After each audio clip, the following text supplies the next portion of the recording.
Okay.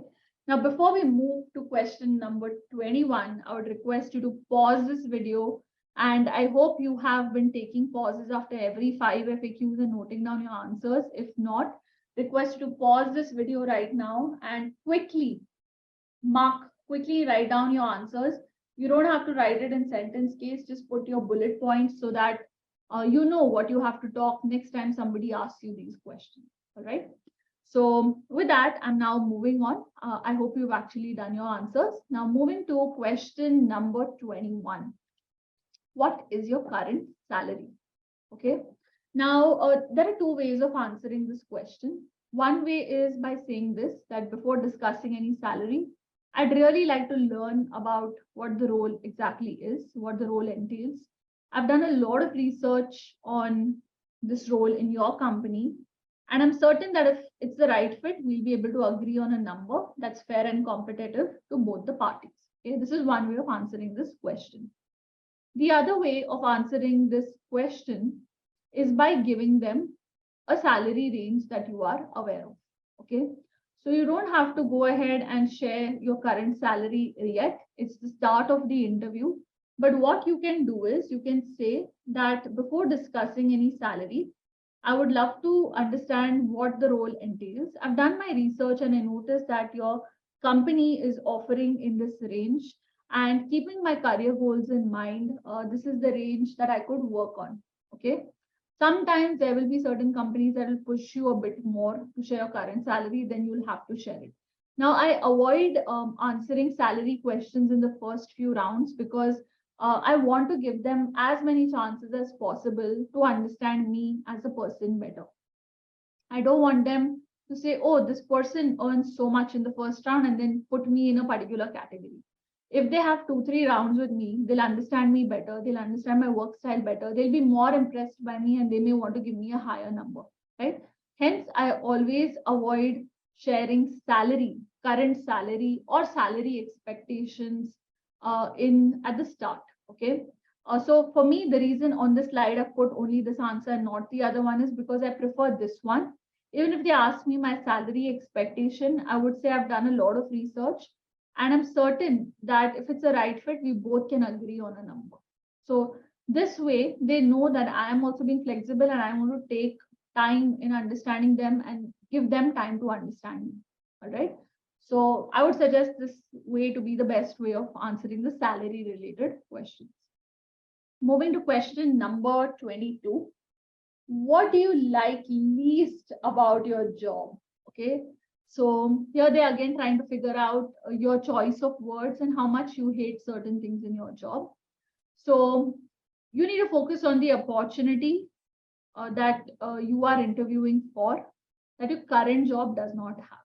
So like focus on the things that they are kind of providing or they are kind of giving you the responsibilities which the current company is not giving you.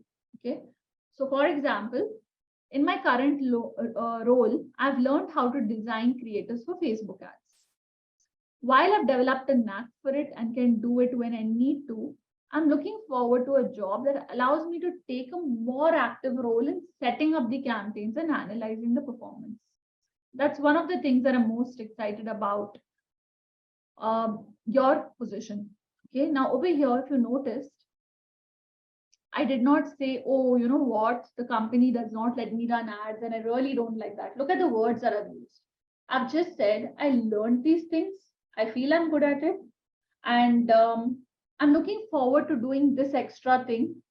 And that's something that your company wants me to do. And I'm excited about it. Okay, look at the choice of words. Everything is in a positive tone. Okay, so that's how you answer question number 22. What do you least like about your job? The next question, question number 23 is what type of work environment do you prefer? Now, the reason they ask you this question is because they want to see whether your working style matches that of the team members or the people in the organization. They just want to understand your style or what kind of a work culture are you looking at? What kind of a team are you looking at? And the answer to this should be preferably around the type of work environment that this company has.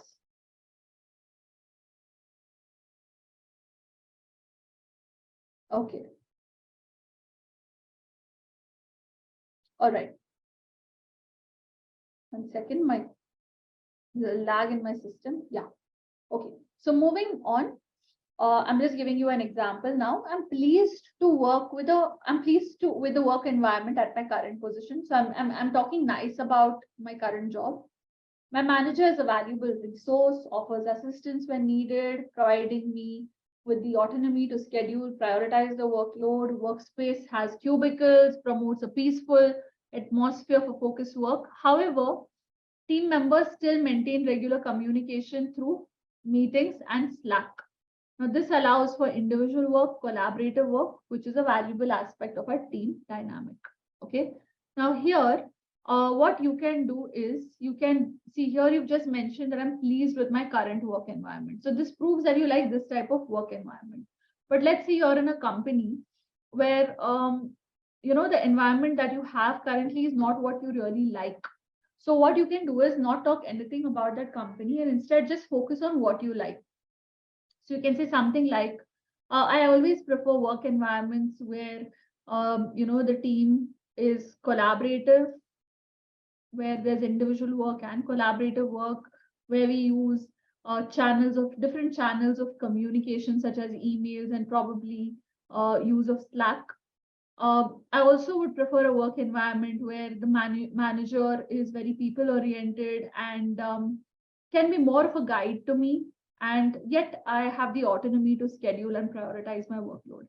Okay, so whatever you like, you can mention that, but again, it needs to be around on the company you're interviewing for. Look at their work environment and then share this answer. All right. Moving to question number 24. How would your boss and colleagues describe you? So now for this,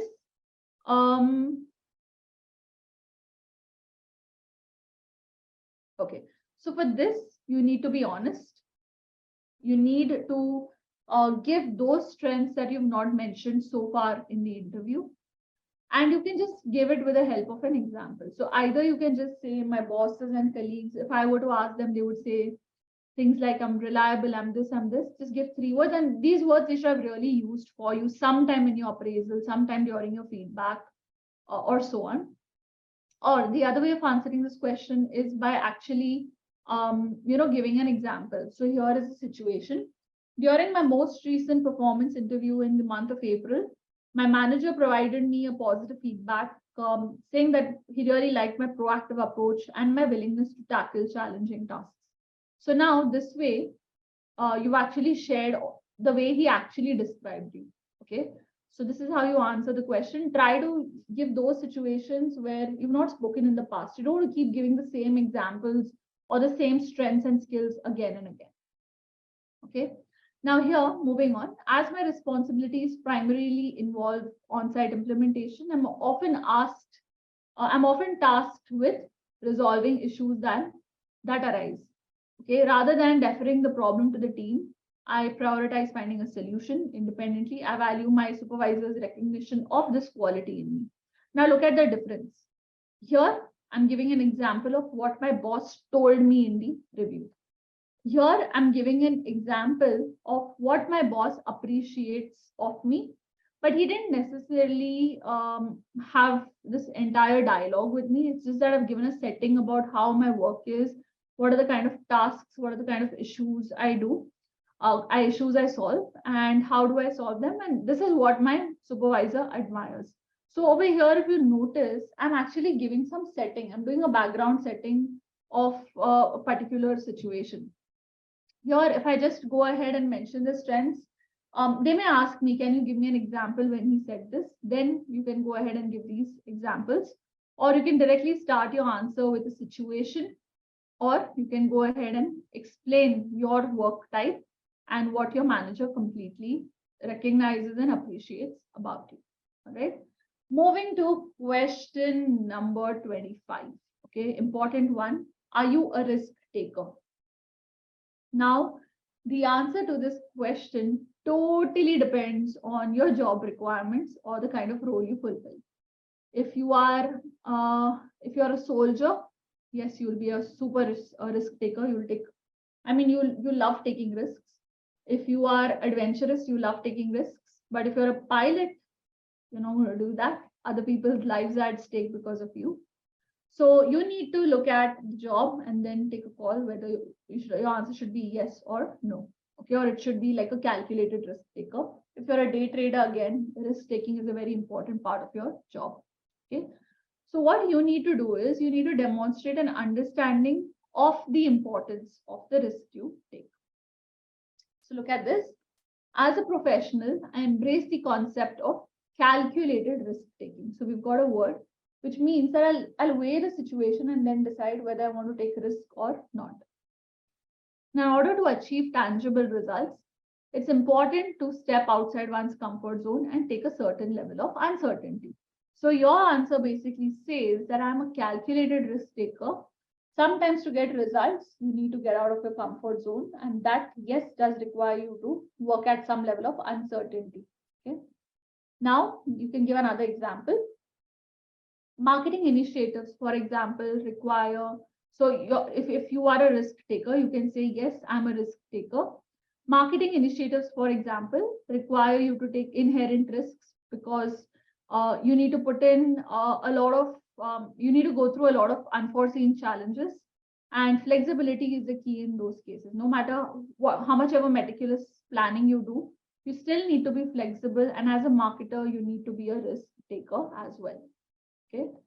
So this is another type.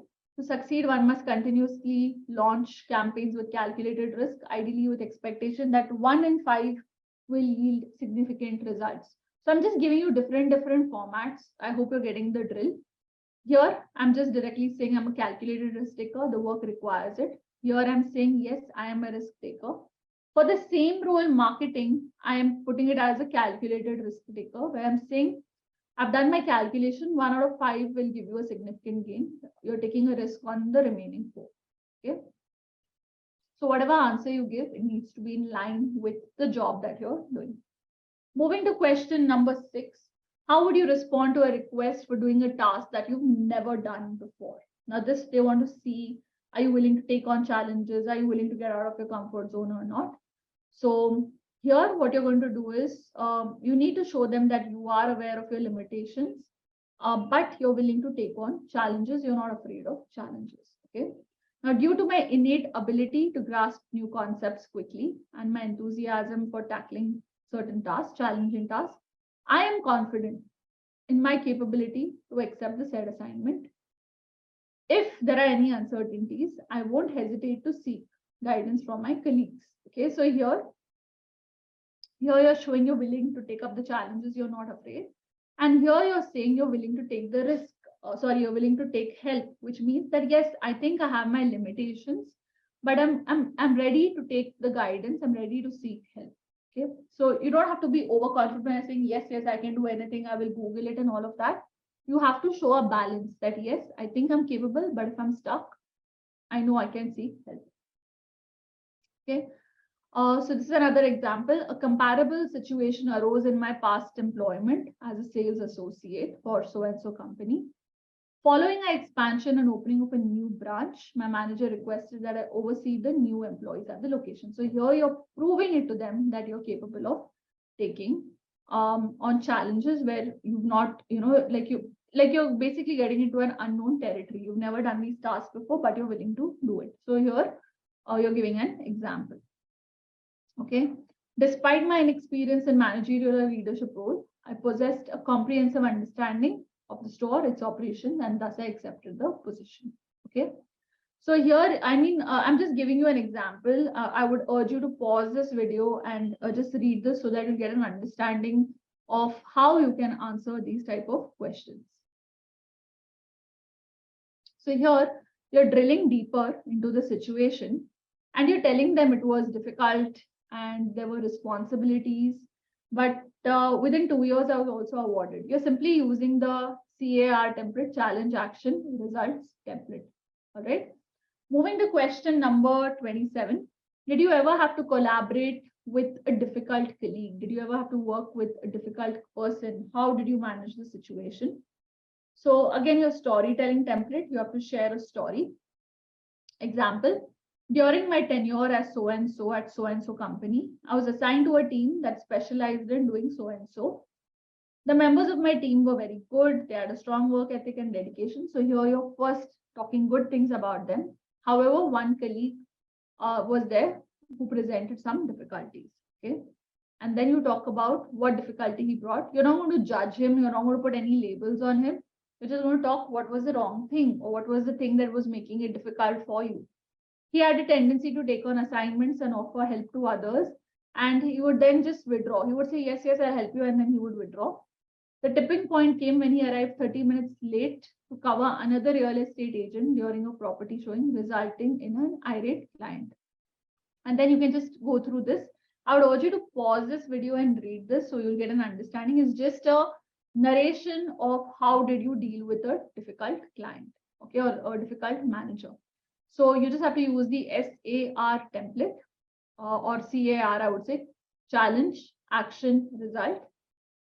Focus on the result, and you can also, if you want, talk about the learnings at the end of it, okay? To ensure his improvement, this is the result. We mutually agreed to establish specific goals, KPIs. He ultimately proved to be a valuable asset to the team. This is the result. And if you want, you can add your learning. This situation or this particular incident taught me this thing, and then you can share your learning. That whenever you're dealing with difficult people, it's important to talk to them and understand, are they going through some challenges? And then you have a conversation with them face to face. Okay, so I'm just giving you an example, CAR template, and then you can follow it up with learnings. Question number 28. Aren't you overqualified for this job? So now they feel that due to your overqualifications, you might just quit because you won't be that motivated, you'll be dissatisfied. So for these kind of questions, show them your enthusiasm and also talk about the benefits of hiring you, and talk about some career achievements that you've had and also some intentions. What are some motivations that you have? What factors can motivate you? All right. So this is an example that despite my extensive 5-year experience as a social media coordinator, I am aware of the new nature of the ever-changing nature of digital marketing. The current landscape has undergone tremendous transformation, and I'm eager to work alongside the younger generation to get more insights and how to appeal to key demographics of our time. So here, you are not saying, yes, I agree, I'm overqualified and so on. You're just saying, yes, I understand, I have a lot more experience, but trends are changing and I feel I'm eager to work with the younger generation to gain so and so insights. Okay, and then you can just, I would urge you to pause this video and read the remaining part. All you're doing is you're convincing them with the help of this template, which is basically showing your enthusiasm, the benefits of hiring you, share your achievements, and your motivators or things that will ensure that you're going to be in this job. Okay, then you can mention about enthusiastic, opportunity to broaden my skill, past success, career achievements, and then I impart knowledge and help new professionals refine their skills. So you can talk about past knowledge and you can also talk about certain motivators. Right? You can say the thing that keeps me motivated pretty often is learning from people, and the younger generation can actually help me to learn the latest tools and technologies. Moving to question number 29, which was the last book you read? Tell us about it. So whatever book you read, try to first of all pick a book from the industry. So if you're going for a marketing role, try to pick a marketing book. But even if you can't, it's fine. Whatever book you pick, connect that reading to your work. Okay, do not bluff. If you've not read a book, you've not read a book. There's no point telling I read that book, because it may be highly a possibility that the interviewer has read that book, or it can be his favorite book as well. You don't know. Okay. Never say you don't have the time to read. Yes, you may not have the interest to read. So you can mention that instead of reading books, I like to listen to audiobooks, or I watch video summaries of books, or I'm more into poetry actually, or I like reading a lot of movie scripts rather than reading.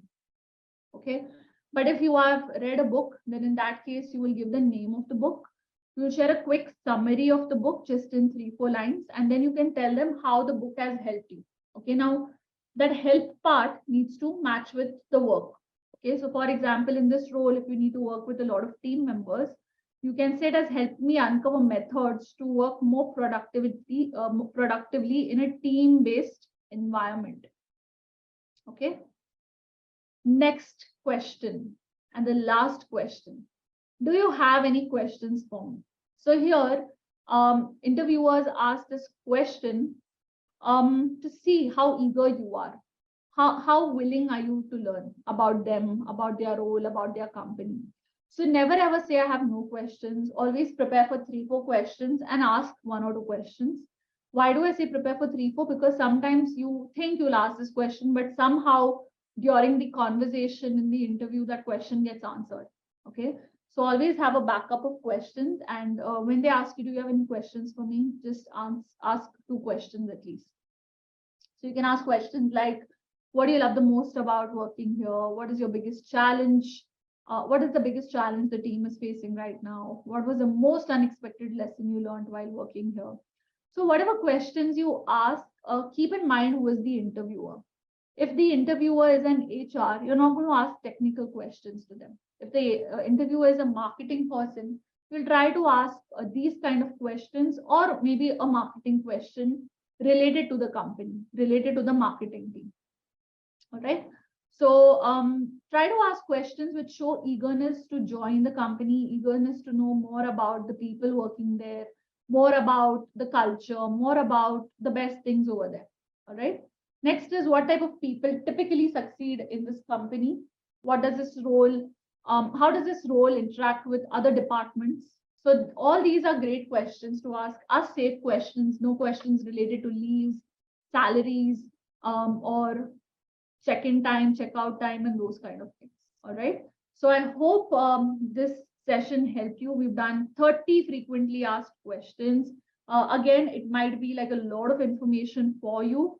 I completely understand that. I hope you've been pausing this video after every 5 frequently asked questions and noting down your answers.